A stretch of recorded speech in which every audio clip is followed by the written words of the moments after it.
안녕하세요. 속 시원한 경제 임소연입니다. 동남권의 경제 이슈를 다각도로 분석해서 전망해드리겠습니다. 먼저 우리 지역의 경제 이슈부터 살펴볼까요? 지난달 25일 정부가 2024 세법 개정안을 발표했습니다. 역동적 성장과 민생 안정 지원이라는 목표로 다분야의 세법 개편을 예고했는데요. 상속세 최고 세율을 50%에서 40%로 낮추고 금투세 폐지를 추진하며 결혼, 출산에 관한 세제 혜택을 확대한다는 내용 등을 담고 있습니다. 특히 상속세 개정안은 물가 상승을 반영한 현실적인 개편이라는 평가가 있는 반면 세수 부족을 고려하지 않은 부자 감세라는 비판도 있는데요. 정부가 발표한 세법 개정안은 국회의 동의를 거쳐야 내년부터 시행할 수 있습니다. 속 시원한 경제, 오늘의 주제는 2024년 세법 개정안입니다. 개정안의 내용은 무엇인지, 우리 지역 경제에 어떠한 영향을 끼치게 될지 자세히 알아보겠습니다. 함께 말씀 나눠줄 전문가 두 분 모셨습니다. 어서 오세요. 안녕하세요. 부동산 전문 김지원입니다. 네, 안녕하세요. 주식 전문 이호석입니다. 네, 요즘 이 세법 개정안에 대해서 문의가 많다고들 하죠. 어떻습니까? 네, 부쩍 그런 것 같습니다. 최근 이렇게 강의를 하다 보면 세법 개정안에 대한 질문이 많은데요. 특히 상속세, 증여세 이 부분에 더 의견들이 많은 것 같아요. 관심이 아주 많은 것 같습니다. 네, 해마다 세법 개정안에 대한 질문은 많이 들어왔었는데요. 시기가 보통 연말이 다가올 때쯤 질문이 많았었거든요. 그런데 최근에는 여러 가지 이슈 때문인지 지금부터 질문이 굉장히 많이 들어오고 있는 상황입니다. 네, 이 세법이 개정되겠다는 것을 발표한 것이죠. 바로 시행되는 건 아니죠? 네, 그렇습니다. 세금을 부과하고 이제 징수에 대한 법을 세법이라고 하는데요. 기획재정부에서 이와 관련한 세법에 관련한 다양한 의견들을 수렴해서 취합해서 발표하는 것이 이제 세법 개정안이다라고 생각해 주시면 됩니다. 그리고 올해 같은 경우 2024년 세법 개정안은 7월 25일에 발표가 되었고요. 이 세법 개정안은 어디까지나 정부의 이제 안건이다, 정부의 계획이다라고 생각해 주시면 되고요. 9월 초 정기국회에 이제 제출되어서 여러 법안 심사를 거쳐서 국회 본회의까지 통과를 할 경우에 이제 시행이 된다라고 할 수가 있습니다. 그때까지는 지금 다양한 의견들이 있을 수 있다는 점도 참고해 주시기 바랍니다. 네, 그렇다면 이 2024년 세법 개정안 어떤 내용들을 좀 다루었는지 주요 내용들을 한번 살펴보겠습니다. 부동산에 많은 변화가 있었다고요? 네, 맞습니다. 특히 지역 발전 촉진을 위한 부동산 관련 세법 개정안 두 가지가 있습니다. 인구 감소 지역 주택 그리고 준공업 미분양 주택 관련인데, 첫째 인구 감소 지역 주택부터 한번 말씀드려 보겠습니다. 1주택자가 인구 감소 지역 내에 한 채의 주택 취득 시 1세대 1주택 특례를 적용한다라는 건데요. 기존 1주택자가 추가로 인구 감소 지역의 주택을 하나 더 매수했을 때를 말하는 거고요. 그랬을 때 1세대 1주택 특례가 적용된다라는 겁니다. 그런데 이 세법 개정안의 그 세부 내용을 보면 수도권 광역시는 수도권과 광역시는 제외한다. 그리고 수도권 내 적경지역 및 광역시 내 군지역은 포함한다라고 되어 있거든요. 결국은 우리 부산은 안타깝게도 그 세법 개정안에 혜택을 받는 지역은 없습니다. 그렇기 때문에 혹시 부산에 1주택을 소유한 자가 대신 인근 지역의 인구 감소 지역, 예를 든다면 밀양시라든지 하동군이라든지 이런 지역에 주택을 매수했을 때는 1세대 1주택 특례 적용을 받을 수는 있습니다. 네, 이번 세법 개정이 우리 지역에 어떤 도움이 될 수 있을까 기대하시는 분들도 많았을 텐데요. 다소 아쉽습니다. 자, 그 중에서 미분양 주택 관련 세법 개정안은 어떻습니까? 부산 지역에 도움이 좀 될 것 같습니까? 예, 맞습니다. 두 번째 미분양 주택권은 우리 부산에도 해당이 되거든요. 내용을 한번 보면 1주택자가 수도권 밖의 준공 후 미분양 주택 을 취득했을 때 1세대 1주택 특례를 적용해 주겠다라는 내용입니다. 단 조건이 있습니다. 이 주택은 미분양 주택의 조건은 전용 면적은 85제곱미터 이하여야 되고요. 취득가액은 6억 원 이하여야 됩니다. 1주택 특례라는 게 어떤 건지 잠깐 설명을 드리면요. 양도세 1주택에 대해서 양도세가 비과세 된다라는 거고요. 물론 12억까지입니다. 그리고 12억을 초과하더라도 그 초과분에 대해서는 장기 보유 특별공제 80% 적용받는 그런 특례 혜택이 있습니다. 네, 이렇게 개정한 대로라면 개인에게 주택 공급이 좀 더 원활해질 것 같습니다. 또 결혼을 앞둔 분들에게도 반가운 소식이 있다고요? 네, 맞습니다. 그 서민 경제 회복을 위한 그 개정안으로서 결혼 출산 지원책이 몇 가지 들어가 있습니다. 첫째, 혼인에 대한 1세대 그 1주택 특례 적용 기간 확대입니다. 우리 1주택을 보유한 그 남성과 그 1주택을 보유한 이 여성이 결혼을 하게 되면 결국 이 1세대는 주택 2개를 소유하게 되는 거거든요. 예, 그러면 우리나라는 1세대 1주택에 대해서만 이렇게 혜택을 주고 있지 않습니까? 양도세라든지, 종부세라든지, 그 장기보유 특별공제도 그런 혜택이 있는데, 이제 거기서 이제 열애가 되는 거죠. 현재는 어떠냐면, 결혼을 했을 때, 2명이 만나서 결혼을 했을 때, 이 한 세대에 집이 2채가 되었을 때, 5년 이내에 주택을 처분했을 때는 이 비과세 혜택, 1세대 1주택 혜택을, 적용을 해주고 있거든요. 근데 그게 지금은 5년이거든요. 5년 이내에 처분을 해야 되는데 이 기간을 10년으로 확대해 준다는 거죠. 그렇기 때문에 기존에 지금 현재 이제 결혼을 하신 분들도 이 처분분부터 이 법 시행하고 양도분부터 적용이 되기 때문에 결혼을 하신 분도 그리고 앞으로 결혼을 하실 분도 이 개정안은 눈여겨보면 좋을 것 같습니다. 자, 자본시장 환경에도 큰 변화가 예고되었다고요? 금투세부터 한번 다뤄볼까요? 네, 맞습니다. 금투세는 이제 금융투자 소득세를 줄여서 부르는 표현인데요. 이름에서 알 수 있듯이 그 금융투자에서 발생하는 소득에 대해서 세금을 부과하겠다라는 겁니다. 금융소득에 해당하는 것이요. 주식이라든지 뭐 채권 그리고 펀드나 파생상품을 통해서 발생하는 수익을 말하는데요. 연간 기준으로 5천만 원 이상의 수익을 발생할 경우에 그에 따라서 초과분에 대해서 세금을 매긴다라고 생각을 해주시면 되고요.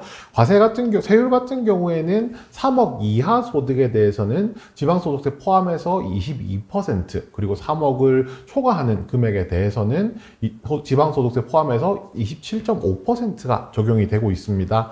이 금투세는 시행 여부를 놓고 나서 굉장히 많은 이제 일들이 있었는데요. 당초 2020년도에 여야가 합의를 해서 금투세 도입 법안이 통과가 되고 2023년부터 시행 예정이었습니다. 그 후에 기획재정부에서 2년 유예를 해서 2025년부터 시행이 될 예정이었었거든요.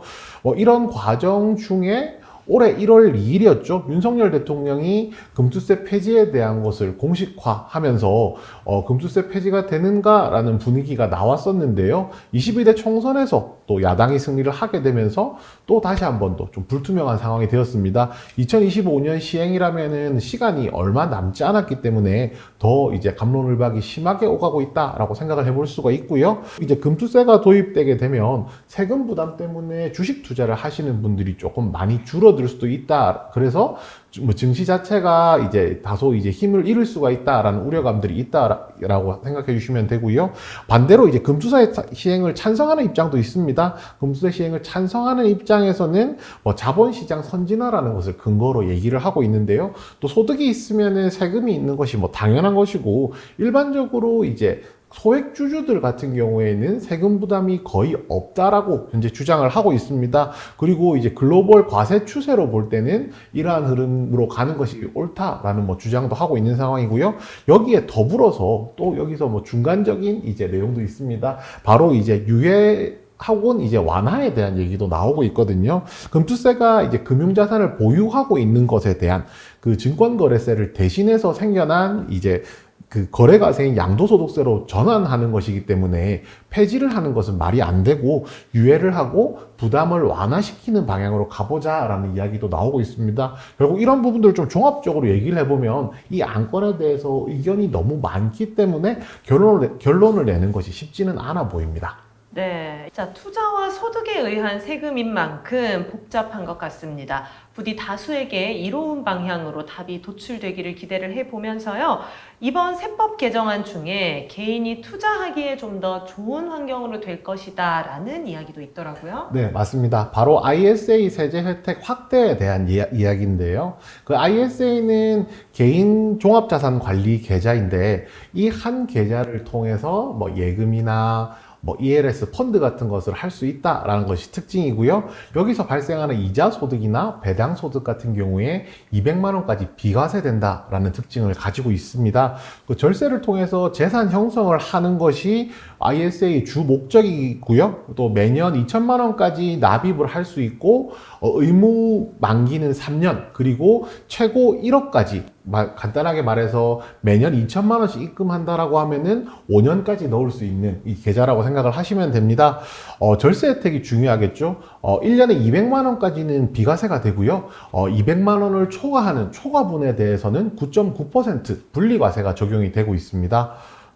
많은 분들께서 공감하시겠지만은 돈을 많이 버는 것도 중요한데 제 주머니에서 돈이 안 나가는 것도 굉장히 중요하잖아요. 결국 이제 ISA 계좌를 활용하시게 되면요. 세금을 적게 내는 만큼 그만큼 내 주머니에 돈이 더 들어오는 개념으로 생각하시면 되기 때문에 ISA를 가지고 있지 않으신 분들이라면 모든 분들이 ISA 계좌를 적극적으로 활용하시기를 권장해 드리고요. 이 부분도 있습니다. 단 이제 참고하실 부분이 있다라고 하면 의무 만기 기간이 3년이거든요. 만약에 자금을 단기에 운용하시는 분, 1년에서 2년 사이에 자금을 활용할 의사가 있으신 분들 같은 경우에는 의무 만기를 지키지 못하면 ISA에서 얻은 혜택이 나중에 다시 한 번 더 환급을 해야 되는 상황이 생길 수가 있기 때문에 가능하면 3년에서 5년 정도 중장기적으로 운용하실 수 있는 분들이 활용하시기를 권해드리겠습니다. 네, 그렇군요. 자, 서민도 부자가 될 수 있는 방향이라면 개인에게는 좀 도움이 되는 방향인 것 같은데요. 대기업을 위한 감세다. 또 이런 이야기도 있더라고요. 네, 그렇습니다. 상속 증여세와 관련해서 이제 나오고 있는 이야기인데요. 최고 세율을 50%에서 40%로 낮추고 또 이제 최저세율 구간을 1억에서 2억으로 확대를 하게 되면서 부를 대물림할 수 있는 그런 창구를 열어준 것이 아니냐, 그래서 부자 감세가 아니냐라는 이야기들이 나오고 있고요. 마찬가지로 가업 승계와 관련해서도 비슷한 시각이 나오고 있습니다. 개정안에서 모든 중소기업, 중견기업을 해당으로 하고 있고요. 공제 대상이 되고 있고 공제 한도 또한 확대가 되고 있기 때문에 이 또한 이제 부의 대물림이다라는 입장들이 나오고 있는 상황입니다. 또 대기업에 대한 얘기도 또 추가적으로 해봐야 될 것 같은데요. 주주환원 촉진 세제라는 것이 신설됩니다. 이것을 밸류업 프로젝트라고 부르고 있는데요. 가장 큰 목적은 코리아 디스카운트라고 하는 우리나라 국내 주식시장이 다른 이제 선진 주식시장 대비했을 때 저평가받는 현상을 해소하는 것을 목표로 하고 있습니다. 주주 환원에 적극적인 기업들에 대해서는 법인세 부담을 낮춰주고요. 그리고 이런 기업에 투자하는 개인 주주들에게는 배당 소득세에 있어서 감면 혜택을 주겠다라는 것이 핵심인데요. 우선 아무 기업이나 이 혜택을 받을 수 있는 건 아닙니다. 기업 가치 제고 공시를 한 이제 상장 기업들 중에서요. 최근 그 직전 3년 평균 주주 환원 그 증가 금액이 5% 이상이 되는 기업들만, 초과한 기업들만 해당이 되고 있습니다. 5% 초과 금액에 5% 법인세를 세액 공제한다라고 생각해 주시면 되고요. 이런 기업에 투자하는 개인 주주들 같은 경우에는 배당 소득에 대해서 분리과세를 적용을 해주는 거거든요. 아무래도 이런 세제 혜택을 통해서 기업에 투자할 수 있는 이제 투자 유인이 될 수 있다라고 볼 수 있겠습니다. 네. 뿐만 아니라 상속세와 증여세 부분에서도 대대적으로 개편이 되었다고 합니다. 25년 만의 변화라고 하는데요. 네, 맞습니다. 1997년 이후 첫 개편입니다. 우리는 1997년 이후 27년 동안 부동산, 물가 등 가격이 굉장히 많이 올랐는데요. 덩달아 상속세, 증여세의 부담도 굉장히 많이 커졌습니다. 이런 부담을 줄이기 위해서 이번 개정안에는 상속세 및 증여세의 과세 표준과 세율을 조정하겠다는 안이 있습니다. 현재 그 상속세 및 증여세 세율 및 과세 표준을 잠시 말씀드리면 1억 이하 현재 세율은 10%이고요. 1억 초과 5억까지는 20%, 그리고 5억 초과 10억까지는 30%, 10억 초과 30억 이하는 40%, 그리고 30억 초과 50% 현행이고요. 개정안을 보면 과세 표준 2억 이하 10% 세율이고요. 2억 초과 5억까지 20%, 그리고 5억 초과 10억 이하 30%, 그리고 10억 초과 40%로 되어 있습니다. 즉 30억 초과 50% 세율 구간은 없어지는 거거든요. 예를 들어서 우리가 그 2억을 증여한다고 했을 때 현재는 증여세가 1억까지는 10%, 그리고 1억 초과 그 5억까지 20%이기 때문에 1억까지 10%인 그 1,000만 원과 1억 초과 1억에 해당하는 20%를 더하면 그 증여세는 3천만 원이 되거든요. 그런데 세법이 만약 개정이 된다면 2억까지는 단일세율 10% 적용이 되기 때문에 그 증여세는 2천만 원이 되는 겁니다. 우리 현재 그 성년 자녀에게는 그 5천만 원이 공제가 되기 때문에 세법 개정안이 통과가 되면 2억 5천만 원까지 세금은 2천만 원이 되게 되니까 굉장히 많이 낮아지는 효과가 되는 거죠. 참고로 우리 증여세 공제는 배우자 간 증여는 6억 까지 공제가 되고요. 성년 자녀에게는 5천만 원 공제가 되고요. 미성년 자녀에게는 2천만 원 공제가 됩니다. 그리고 기타 친족은 1,000만 원 공제가 되거든요. 그런데 제가 한 가지 이제 질문을 하나 드리도록 하겠습니다. 우리 그 며느리나 사위는요. 네. 성년 자녀일까요? 아니면 기타 친족일까요? 며느리는 네. 딸이죠. 딸. 아닌가요? 딸이라고 생각하는. 그러면 이제 그 성년 자녀 혜택을 받아야 되는데 네. 우리 세법에서는 며느리를 딸로 보지 않고 기타 친족으로 보고 있습니다. 그래서 기타 친족으로 1,000만 원이 공제된다는 점 참고로 말씀드립니다. 네, 여기에서 또 한 가지 눈여겨볼 점은 네. 자녀가 많을수록 상속공제를 더 많이 받을 수 있다고요. 네, 맞습니다. 이번 개정안에는 상속세에서는 가세표준과 세율의 변경안과 함께 상속 시 자녀 공제 금액도 상향한다는 안이 있습니다. 현재는 그 자녀 1인당 상속 공제는 5천만 원 공제입니다. 그런데 이것을 5천만 원에서 5억으로 대폭 상향하겠다는 안이 들어가 있는데요. 이렇게 되면 우리 그 피상속인이 사망 시에 그 기초공제 2억이 있기 때문에 2억과 함께 자녀가 만약에 2명이라면 1인에 5억, 그래서 2인 10억이 되거든요. 그러면 기초공제 2억에 자녀 2명 10억과 함께 배우자가 있다라면 최소 5억이 다시 공제가 되기 때문에 추가로 공제되니까 총 17억이 이제 공제가 되는 겁니다.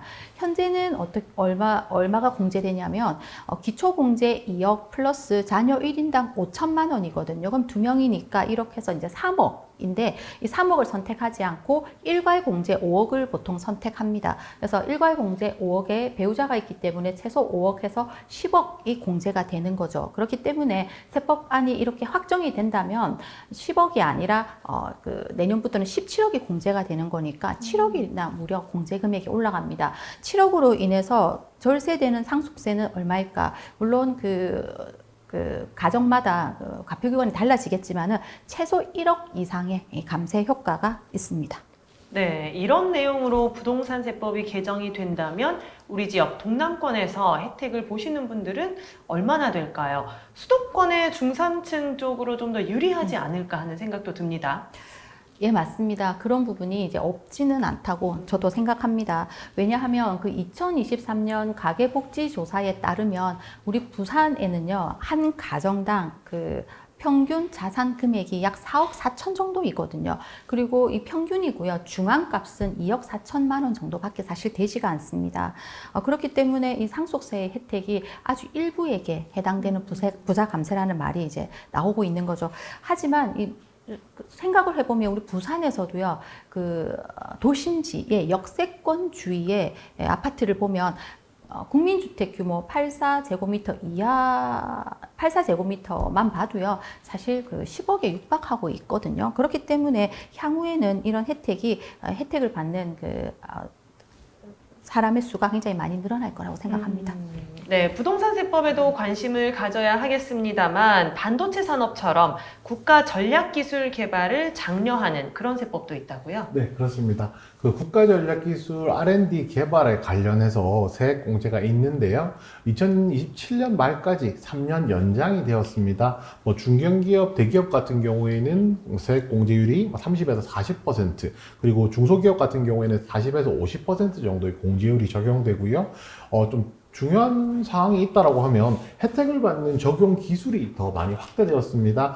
대표적으로 이제 첨단 반도체의 소재, 부품, 장비, 소부장이라고 부르는 파트가 될 텐데요. 정부에서 발표했던 26억 규모의 이제 반도체 생태계 종합 지원하고 연결해서 생각을 해볼 수 있을 것 같습니다. 반도체 산업의 경우에 다른 국가들 대비했을 때 우리나라가 확실하게 비교 우위를 가지고 있는 산업이라고 할 수가 있고요. 현실에서도 그렇지만 주식시장에서도 생각을 해보면 삼성전자나 SK하이닉스가 주식시장에서 차지하는 비중, 시가총액이 가장 높은 기업들이거든요. 결국 이런 부분들을 보았을 때 우리나라는 뭐 현실적으로 보나 증시로 보나 반도체 산업 육성이 굉장히 좀 중요하다라는 거고요.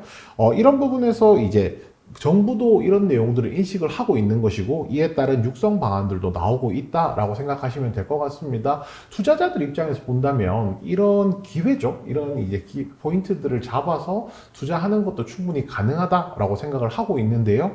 올 상반기에 AI 모멘텀을 바탕으로 해서 반도체 관련주들이 시장에서 굉장히 큰 상승을 했었습니다. 뭐 삼성전자나 SK하이닉스를 필두로 했었는데 하반기 들어서면서 엔비디아 주가가 주춤하면서 반도체 관련주들도 따라서 좀 주춤하는 모습을 보여주고 있거든요. 그렇지만 AI 성장성에 대해서 뭐 의심의 여지가 없다라고 생각을 하고 있기 때문에 오히려 이런 조종을 이제 충분히 활용하는 것도 필요하다라고 말씀을 드리겠습니다. 그리고 앞서 이제 개발 장려와 관련해서 수혜를 보는 기업들이 소부장, 소재, 부품, 장비와 관련된 기업들이라고 했는데요. 이런 기업들이 대부분 삼성전자나 SK하이닉스의 밸류체인에 포함이 되어 있는 기업이거든요. 그렇기 때문에 이런 중소형주에도 관심 가질 필요 있겠다라고 말씀드리겠습니다. 이렇게 2024년 세법 개정안의 내용과 또 그에 관련된 관심주까지 꼼꼼하게 한번 살펴봤습니다. 세법 개정안을 두고 환영과 비판의 반응이 다소 엇갈리는 상황인데요. 두 분이 생각하는 세법 개정안 방향은 어떻게 보십니까? 네. 저는 이번 세법 개정안을 자세히 살펴보면서 확실히 결혼과 출산에 초점을 많이 맞추었다. 이런 생각이 들었습니다. 하지만 우리 결혼과 출산에 해당하지 않는 연령층들이 있거든요. 이런 연령층들이 이제 소외감을 느끼지 않는 그런 내용들로 좀 보완이 되었으면 좋겠다 생각을 했고요. 또 상속세, 뭐 증여세, 주식 할증 폐지 등을 봤을 때 이 부자 감세라는 말들이 나오고 있지 않습니까? 그래서 서민층을 위한 그런 내용들도 많이 보완이 되었으면 좋겠다. 그래서 저희 세법 개정안이 지금 이제 확정된 건 아니지 않습니까? 이제 연말이 이제 되면 확정이 될 텐데 그렇게 확정되는 과정에서 이런 내용들이 좀 보완이 되었으면 좋겠고요. 저희는 또 수정되고 확정되는 그 안을 보면서 자산 관리에 어떤 부분을 적용할지 고민하고 생각해 보면 좋을 것 같습니다. 아직까지 확정된 것이 없기 때문에 연말까지 나오는 여러 가지 이야기들에 대해서 너무 이제 휘둘리지 말자라고 말씀을 드리겠습니다. 이번 사안을 준비를 하면서요, 새삼스럽게 느끼게 된 것이 입장에 따라서 이제 유불리라는 것이 생길 수가 있잖아요. 그래서 이제 환영과 비판이라는 것은 항상 공존하는구나 라는 부분을 새삼스럽게 느낄 수가 있었습니다. 그렇지만 이제 저와 이제 여기 계신 분들과 함께 이제 공유했던 이 내용들을 좀 체크를 해보면은 이런 이제 쟁점들에 대한 찬반 의견이라든지 도 중요하겠지만요. 여기에 더불어서 이런 개정안이 생기는 데 있어서 어떤 배경이 있었는지에 대한 부분도 충분히 전달을 드렸다라고 생각을 하거든요. 특정 사안에 대해서 개인의 유불리가 찬반을 결정하는 데 있어서 가장 중요한 핵심이라고 생각을 하고 있습니다. 그렇지만 그것과 더불어서 사라지는 제도라든지 새로 생겨나는 제도에 대해서 사회적인 필요성에 대한 부분을 조금 더 폭넓은 시야에서 바라보신다라고 하면 이번 안건을 보는 데 있어서 더 한층 더 높은 이제 안목을 가질 수 있지 않을까 그렇게 생각해 봅니다. 네, 말씀 잘 들었습니다. 지금까지 2024 세법 개정안을 다양한 시각에서 풀이해봤습니다. 좀 도움이 되셨습니까? 속 시원한 경제, 저희가 준비한 순서는 여기까지고요. 다음 시간에는 더욱 유익한 정보로 돌아오도록 하겠습니다. 함께해 주신 시청자 여러분 고맙습니다. 고맙습니다. 고맙습니다.